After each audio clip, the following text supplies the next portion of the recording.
guys, it's Bastian time. Welcome to This Week in Nintendo News. I'm your host Bastian. Let's get to that first story. So first of all, Nintendo dropped a brand new Nintendo Direct on us out of nowhere, and it wasn't so interesting in my opinion. We didn't learn anything. For instance, there were no new games announced. It was basically new details about games that we already know plenty about. Things like the new Professor Layton game, and things about like the new downloadable content for New Super Mario Bros. 2, which, don't get me wrong, I mean, I'm all for the downloadable content for Super Mario Bros. 2. It looks pretty awesome, and it's great that they've moved into this new era of DLC, but it wasn't so fascinating. I was, secretly hoping that maybe an inkling of Zelda 3DS, but of course no. And there was also some new details about the stickers in Paper Mario and things like that. So, plenty of new information, but to be perfectly honest, nothing that really made me super excited. But if you want to watch it, there'll be a link for you down below.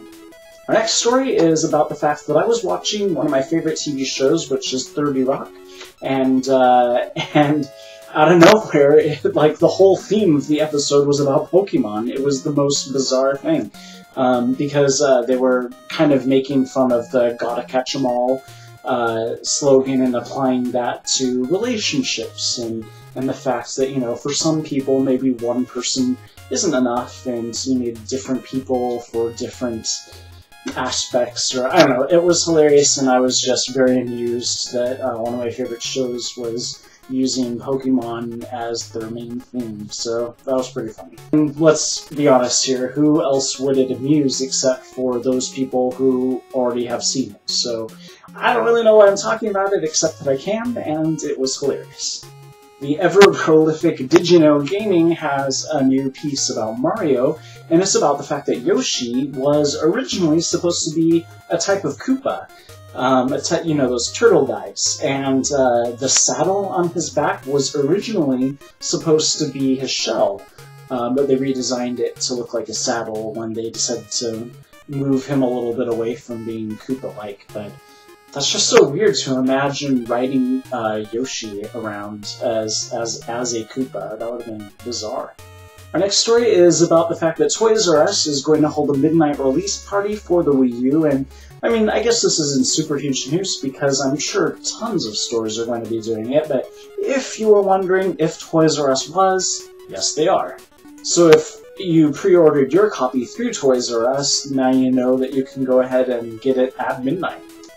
And then our next story is about the fact that there's apparently going to be a YouTube app for the Wii and also the 3DS and the Wii U. Apparently the 3DS one, for whatever reason, isn't coming until springtime. Don't know why. Seems kind of weird that they're waiting all the way until then to do it, but now you can look up funny sneezing pandas on your 3DS or your Wii or Wii U. Tetris is not Nintendo specific. It's been on practically every console and computer known to man, but for a lot of us, our first experience with Tetris was on a Nintendo console, so I feel like that makes it okay for me to talk about this super awesome mug that is not just a Tetris mug, but it changes with heat. It has an early version of the game, and then when you put the hot beverage in it, your hot cocoa or hot spiced apple cider or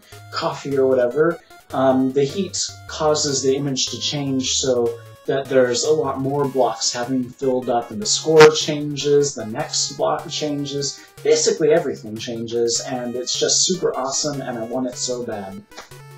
Our next story is kind of bizarre. It's the fact that Ubisoft and Activision are kind of arguing about whether or not games will be released for the Wii U before the Wii U itself is released. One of them says yes, the other says no. It doesn't really matter. I mean, you won't be able to play them until you actually get the Wii U itself, so who really cares? But it's just funny that one of them is going to release games for a console that's not even out yet.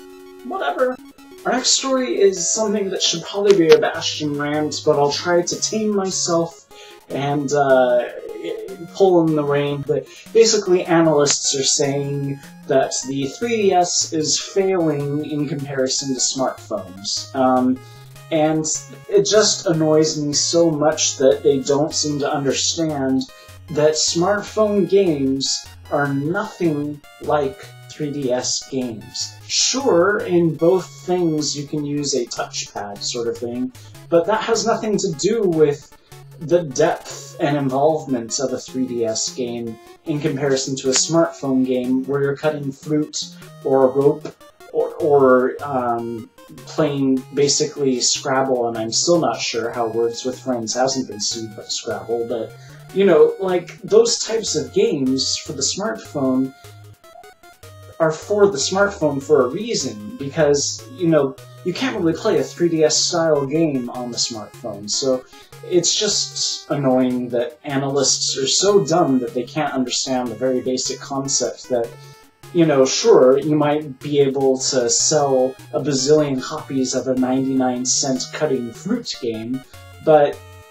and not, you know, sell nearly as many action RPG console games, but that's because those type of games take way more time to develop and more resources, and they're more expensive, and it's just so annoying. Next up is yet another Did You Know Gaming, but this one I'm kind of calling BS on, because in this one they say that the Koopalings had no names in the Japanese version. Now, just to set the stage, the Koopalings first appeared in Super Mario Bros. 3.